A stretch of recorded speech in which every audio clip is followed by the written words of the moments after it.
Right then, Stevie, your big takeaways from today's Premier League matches, biggest disappointments? Aymeric Laporte. I mean, I'm not sure if it's a bigger disappointment for him or for Manchester City. You know, for him, just getting in the French squad, and obviously he's going to be out, and this is going to be some time. We're talking weeks, maybe even months. But for Manchester City, it's probably worse.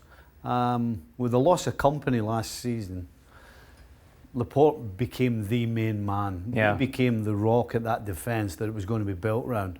Now that he's going to be out for some time, the question is, who fills that hole? You know, can you ask Fernandinho to play centre-back? Well, you can ask him to play it, but can he do it to the level of Laporte? I'm not so sure. Best goal? Arguably best player as well of the day. Yeah, the best. Jamie Vardy? You talk about catching something sweet, you know. You talk about composure. You talk about decision making. I mean, when that ball's played through to him, and he gets his head up, he sees the keeper running off his line. It was almost like time slowed down for him, and he just calmed himself down. Sweet strike with outside of the laces and the right foot. What a beautiful goal. Biggest letdown? Who have you gone for? I think the biggest letdown has to be Chelsea. You know, you're looking for your first win, and you're at home against a Sheffield United team who you know will fight and harry. Yep.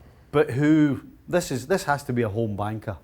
And of course, at half-time, 2-0 up, it looked as though it was. But then I think we saw the inexperience of Chelsea in the second half. When the game got away from them, they couldn't get it back, didn't know how to, and they end up drawing. I think this is a huge letdown, certainly for Chelsea fans. Meanwhile, controversy has to be Jack Grealish, of course. In case you haven't seen it, it's crazy. Late on in the game, Aston Villa losing by 1-0. Jack Grealish with a run, he gets clipped outside the box, and then there's a challenge that's coming together with Cahill. He goes down. The referee calls him for diving, but in the meantime, the ball ends up in the back of the net. The goal is disallowed, a free kick given, and a yellow card for Grealish for simulation. Yeah, I don't usually have pity for referees, but I actually have some sympathy for the referee, because in real time, the challenge where Grealish was clipped slightly is an easy one to miss. It's not clear and obvious. The dive, however, in my opinion, is clear and obvious, and that's why the referee blows his whistle. Right. So, you know, this is a great example of not re-refereeing a game. You know, the referee goes with what he saw. He saw him diving, and that's all he saw.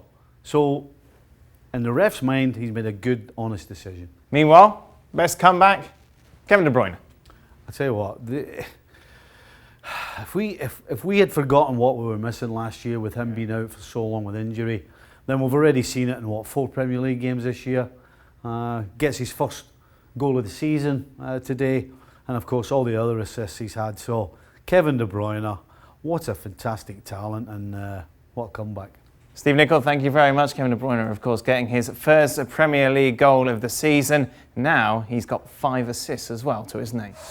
Well, thank you very much for watching ESPN on YouTube. For more sports highlights and analysis, be sure to download the ESPN app. And for live streaming, premium content, and let's not forget as well, ESPN FC 7 days a week. Subscribe to ESPN+.